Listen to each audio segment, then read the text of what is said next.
आप देख रहे हैं न्यूज नाउ 24/7 ताज़ा खबरों के लिए हमारे साथ बने रहें। जीतू पटवारी पर एफआईआर को लेकर मध्य प्रदेश सरकार के मंत्री विश्वास कैलाश सारंग ने कहा, सार्वजनिक रूप से जीतू पटवारी ने उस युवक के मान को क्षति पहुंचाई है। युवक ने माना है कि उसका राजनीतिक शोषण किया जा रहा है।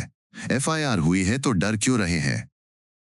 गिरफ्तारी दीजिए और कोर्ट में अपनी बात रखिए। अब डर में आप राजनीतिक प्रदर्शन कर रहे हैं। चोरी और ऊपर से सीना चोरी।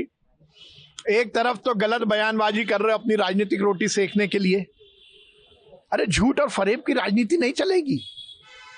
उस युवक का आपने मान को क्षति पहुंचाई है। उस युवक ने स्वयं माना है कि मुझे मोटरसाइकिल का लालच देकर मेरा राजनीतिक उपयोग किया कांग्रेस के नेताओं ने। मल खाने वाली बात सार्वजनिक करके क्या उसका और उसके परिवार का मान नहीं गिराया? उसका क्या भविष्य होगा? हर एक जगह उसका अपमान आपने किया। आप स्पीकर फोन पर लोकशाही का, नौकरशाही का अपमान कर रहे हो। आप राजनीति को कहां ले जाना चाहते हो? और गलती भी कर रहे हो और सीनाजोरी भी कर रहे हो। आपको शक्ति प्रदर्शन करना है तो जाके उस युवक से माफी मांगनी चाहिए जिसके मान को क्षति पहुंचाई है। आप संविधान बताने की बात करते हो तो एफआईआर हुई है। एफआईआर यदि हुई है, लेकिन कांग्रेस हमेशा ये कहती है कि जब जीतू पटवारी की मुलाकात हुई उससे पहले ही वो ये मल खाने वाली बात कह चुका था।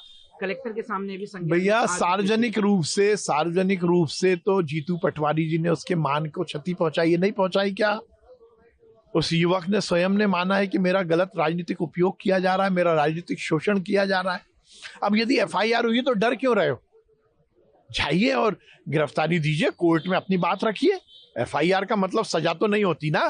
पर यदि आप अनर्गल करोगे, किसी व्यक्ति के मान को क्षति पहुंचाओगे, समाज में यदि अनर्गल बातें पहुंचाकर सेंसेशन पैदा करोगे, तो ये संविधान की धारा के तहत ही तो एफआईआर हुई है। अब डर क्यों रहे हो? अब डर में आप राजनीतिक प्रदर्शन कर रहे हो, राजनीतिक नोटंकी कर रहे हो।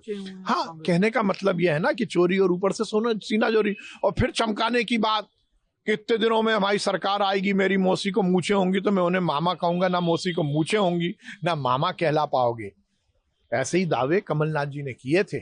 ऐसे ही चमकाइश और दबाव की राजनीति अधिकारियों के साथ कमलनाथ जी ने की थी। आप देख लो, दहाई तक पहुंच गया, अब इकाई तक पहुंचेंगे, आधे रह गए। ये दबाव, ये चमकाना, ये दादागिरी, ये गुंडागर्दी, ये राजनीति में और लोकतंत्र में परमिसिबल नहीं है। कांग्रेस के नेताओं चाहिए कि वो जाकर उस युवक से माफी मांगे। आपको यह वीडियो पसंद आया हो तो इसे लाइक करें, हमारे चैनल को सब्सक्राइब करें।